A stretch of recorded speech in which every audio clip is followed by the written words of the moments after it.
All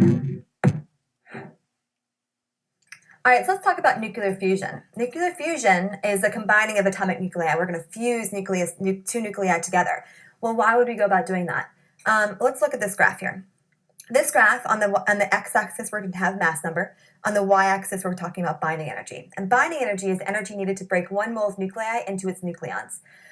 So it's how much energy it takes to break apart a nucleus. So here, this band on the middle that I've written is at mass number about 60. And notice it has the highest binding energy. It's going to take a lot of energy to break apart that nucleus. Things that have a higher mass number than 60 are going to undergo what we call fission. Fission is when we break apart the nuclei and get towards a mass number closer to 60. Over here in the low mass numbers, we're going to go through fusion. We're going to push those nuclei together to get it to a very stable nucleus of 60. So let's talk about nuclear fusion a bit more.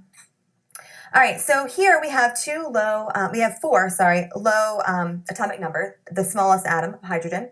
We're going to fuse those guys together, and we're going to release some beta particles or electrons and 2 helium nuclei. And notice a lot of energy is going to be released. This guy is a little bit more stable, as you can see, than this guy. Okay, so how does this go about happening? We have to actually bombard these hydrogen particles together at very, very high speeds in order for them to fuse together. Because don't forget, when these guys get close to each other, when these nucleus get close to each other, they're two positive things. They're going to repel. So we have to have tons of energy to overcome that repulsion to get them close enough together where they're going to bind and fuse.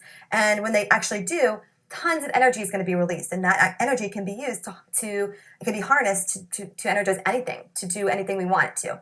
So why don't we use this? If a lot of energy is being produced, why don't we use this instead of nuclear fission? Because nuclear fission is what's actually used in nuclear power plants, and they actually give off byproducts that are pretty harmful.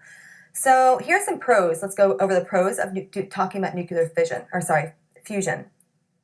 Well, the things that we need to do nuclear fission, fusion, is we have high abundance of them. So we have these small particles on the planet, hydrogen, helium, things like that are very small, that we have a lot of. On this Earth, we have a lot of these smaller particles. We don't have as many bigger particles that are used for nuclear fission.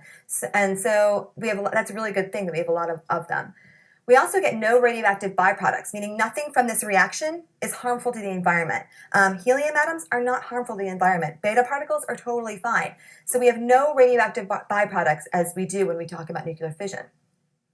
We also get significantly more energy when this reaction occurs. A lot more energy, thousands of times more energy with fusion than we do with fission. So again, why don't we ever use this? Well, here's why.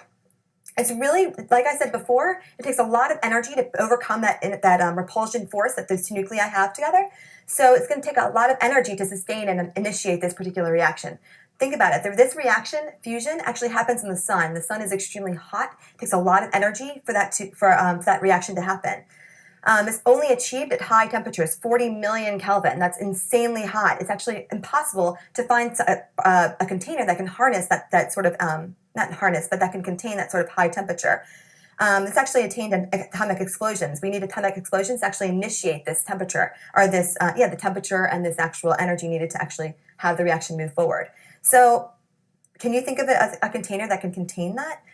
So neither can we. So this reaction is not used to initiate energy, which is why you might think about things are being tossed around in the chemistry community, such as like cold fusion, or other ways we can use this, or we can actually have this type of reaction to get this type of energy to have, like hydrogen fuel cells, things like that. So for now, we're going to stick with nuclear fission, but hopefully in the future, nuclear fusion will be the way to go.